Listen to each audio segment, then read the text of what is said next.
नमस्कार, प्रणाम। हम प्रियांशु सिंह और आप सब देख रहल बानी टॉप 10 भोजपुरी।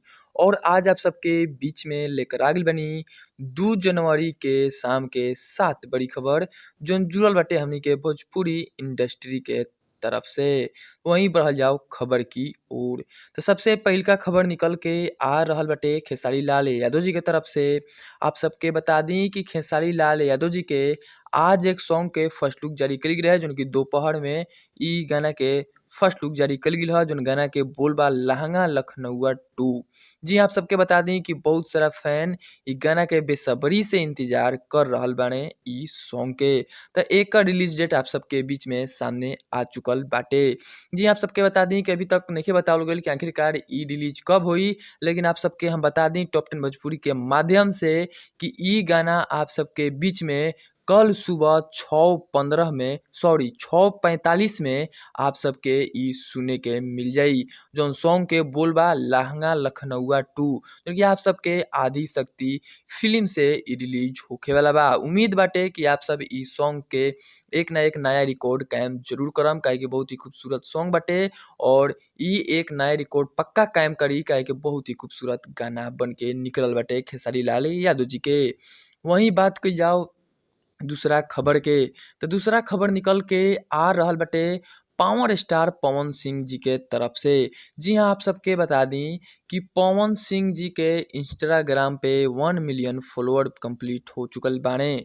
जी हाँ, आप सबके बता दी कि आज सुबह में खेसारी लाल यादव जी के भी 1 मिलियन फॉलोअर कंप्लीट भइल हन और आज शाम होत पवन सिंह के भी 1 मिलियन फॉलोअर कंप्लीट हो चुकल बाड़े। आप सबके बता दी कि भोजपुरी में पहिला अइसन मेल एक्टर बाड़े खेसारी लाल यादव जी जौन कि 1 मिलियन फॉलोअर कंप्लीट कइले हन। ओकरा बाद पवन सिंह बाड़े। एक दिन ही इ दुनो जना के 1 मिलियन फॉलोअर कंप्लीट भइल बा, लेकिन पहिले कंप्लीट भइल बाटे खेसारी लाल यादव जी के।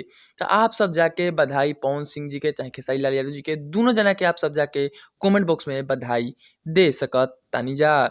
वहीं बात कइल जाओ तीसरा खबर के, तो तीसरा खबर निकल के आ रहल बाटे प्रमोद प्रेमी यादव जी के तरफ से। जी आप सबके बता दी कि प्रमोद प्रेमी यादव जी आपन नया फिल्म के शूटिंग खातिर मुंबई खातिर रवाना हो चुकल बाड़े, जैसे कि आप सब फोटो के माध्यम से देख सकत तानी जा। आप सबके बता दी कि मुंबई में प्रमोद प्रेमी यादव जी के फिल्म गुप्त के शूटिंग होई। जी आप सबके बता दी कि गुप्त फिल्म के नाम हटे और एकरे शूटिंग खातिर रवाना हो चुकल बाड़े प्रमोद प्रेमी यादव जी। हो सकता जब तक इ न्यूज़ आप सब देख रहल बानी उ मुंबई पहुँच भी गइल होखस। वहीं बात कइल जाओ चौथा खबर के, तो चौथा भी खबर निकल के आ रहल बाटे खेसारी लाल यादव जी के तरफ से। आप सबके बता दी कि खेसारी लाल यादव जी के एक अवार्ड से सम्मानित कइल गइल बा। जी आप सबके बता दी कि खेसारी लाल यादव जी के जौन अवार्ड मिलल बा ओकर नाम बाटे दादा साहेब फाल्के आइकन अवार्ड 2020 जौन कि खेसारी लाल यादव जी के आज सुबह में मिलल हटे, जौन कि खूब ज़्यादा इ फोटो वायरल होखत नज़र आ रहल बा। त आप सब जाई और खेसारी लाल यादव जी के कमेंट बॉक्स में ज़्यादा से ज़्यादा बधाई दिही। वहीं बात कइल जाओ पाँचवा खबर के, तो पाँचवा खबर निकल के आ रहल बाटे अंकुश राजा के तरफ से। आप सबके बता दें कि अंकुश राजा के एक गाना रिलीज होखे वाला बाटे, जौन होखे वाला बाटे कल, यानी कि 3 तारीख के आप सबके बीच में एक गाना रिलीज होखे वाला बा, जौन गाना के बोल बा कुंवारे में गंगा नहिले पानी। जौन कि इ गाना आप सबके रिलीज होखी अंकुश राजा के ऑफिशियल चैनल से कल सुबह में इ गाना के रिलीज होखे वाला बाटे और इ रिलीज होटाटे 6:15 में। त आप सब जाके इस सॉन्ग के काल ज़्यादा से ज़्यादा प्यार दुलार देहम।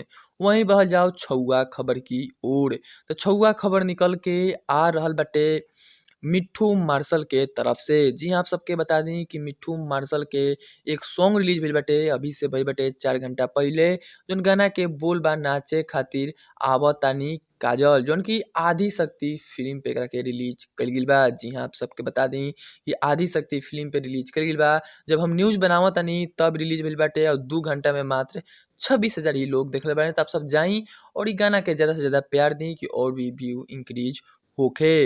वहीं बढ़ल जाओ सतवा और आखिरी खबर की ओर, तो सतवा और आखिरी खबर निकल के आ रहल बाटे राकेश मिश्रा जी के तरफ से। आप सबके बता दी कि राकेश मिश्रा आप सबके बीच में कुछ कहताने, तो आप सब पहले ई क्लिप देखी।